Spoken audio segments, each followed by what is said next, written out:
Hey guys, everything new under the sun. Well, there have been stories about this that I've done in the past about Norway. In Sweden, it was that they got documentation about how to survive war, how to support themselves and the country during war. Pamphlets being passed out. Now in Norway here, Russia's warning increased U.S. Marine Corp presence in Norway could be viewed as an attack. We also have news articles out about Russia warning the U.S. about putting a space force in place. Of course, Trump's latest thing is that he has told the military, told the Pentagon to basically put together, start designing and orchestrating a space force because Trump says the U.S. needs to dominate space militarily. They need to provide security for it and control it. And Russia is coming out and warning against that, effectively saying that if you do this, you're effectively threatening war. Well, this one is about the U.S. Marine Corps simply in Norway on Earth here. Russia is hinting that a new wave of U.S. Marines in Norway near the Russian border in the Troms region could be viewed as an attack. The Marine Times reported. Last week, it says, the Russian embassy in Norway warned of consequences for the latest U.S. troop buildup. You've got U.S. troops almost and countries getting ready for war all the way around Russia. What is going on? What's the deal in Sweden? Why are they getting ready for war? Why are they calling up reserves and sending out pamphlets about war with Russia? Why are the U.S. Marines in Norway? Is it just another drill? Certainly Russia thinks it's something more, and they're concerned about it. According to Zakharova, the policy of the Norwegian government to support a doubling of Marines in the country and deploy them near the border with Russia undermines mutual confidence. Furthermore, she argues the Marines' presence in the Arctic country, a few hundred miles from the Russian border, in fact, should be an attack. So Russia thinks, this is an attack. They're calling it an attack, not just that it's provocative or that it's threatening, but they actually want to label it as an attack. The statements come as Norwegian government intends to add another 400 U.S. Marines to Norway before the most significant military exercise since the Cold War. And that's coming this fall, actually. And, when you think about it, why is the U.S. not in time Bible prophecy?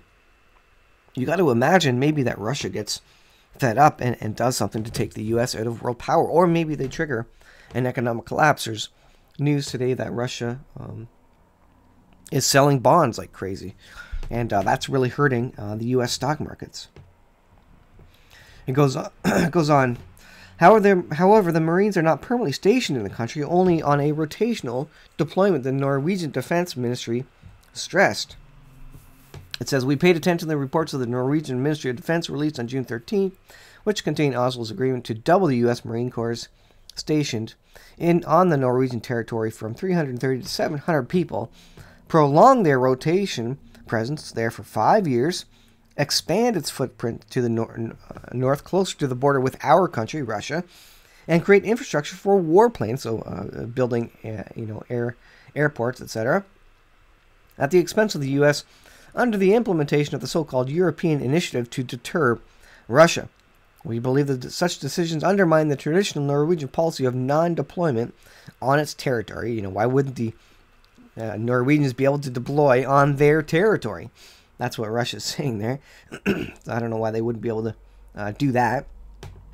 On its territory of foreign military bases in peacetime on a permanent basis. A Russian embassy of the United States points out on Facebook, of all places, that such actions run counter to the decision Norway made in 1949 not to allow foreign states to set up military bases on the country's territory until Norway was under attack or threat of attack.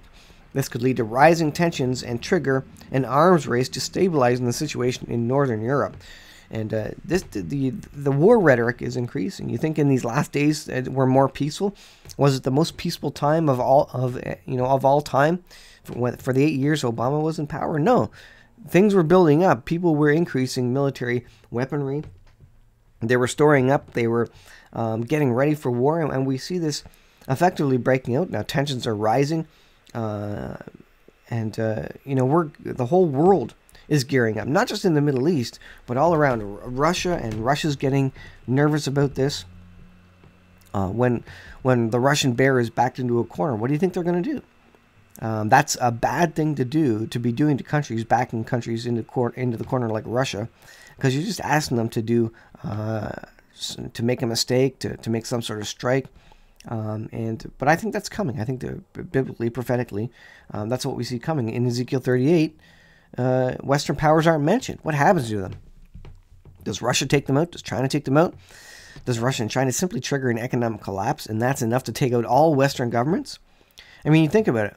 What countries are going to be left standing after an economic collapse? I think China, Russia, these countries know that they would be left standing because they are effectively run by fear, run by military, run by communist governments, which can't really be pulled down in an economic collapse. They're going to be hindered, but they're going to be able to hold control of the people, the civilian population, through fear, through military, etc. So those are the countries that would not go down in an economic collapse.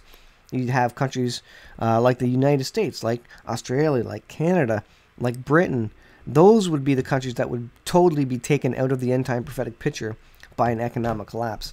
And that's what I see. That's what I see coming. So when countries like the U.S., etc., are kind of poking the bear from this standpoint, I don't know what they're doing. Is this just standard training? Maybe it is. But when you're poking the bear, I think that's the inevitable outcome. If Russia is smart and China is smart, I think their best move is to simply trigger an economic collapse when they feel it's ready. And that would take all the Western powers, all the Western countries out of the playing, because they would be collapsed internally. There would be civil war, would be Mad Max scenarios. They would have no money to deploy their military. They don't rule the countries by military or by fear, so they wouldn't be able to hold on to the civilians, the civilian population.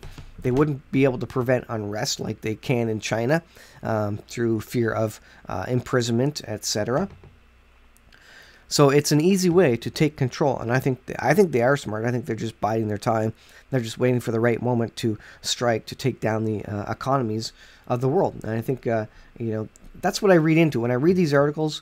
What's the larger picture? What's the larger end game? What would be smart on their half, on their side? And I think they know what they can do to significantly change the balance of things around the world, not just around Russia.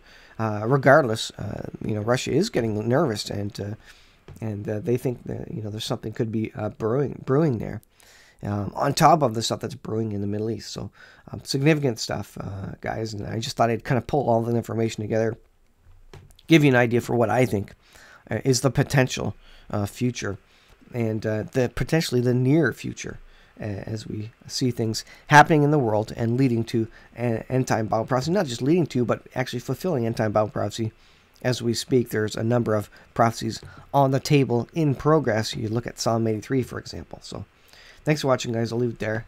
We'll see you guys in the next video.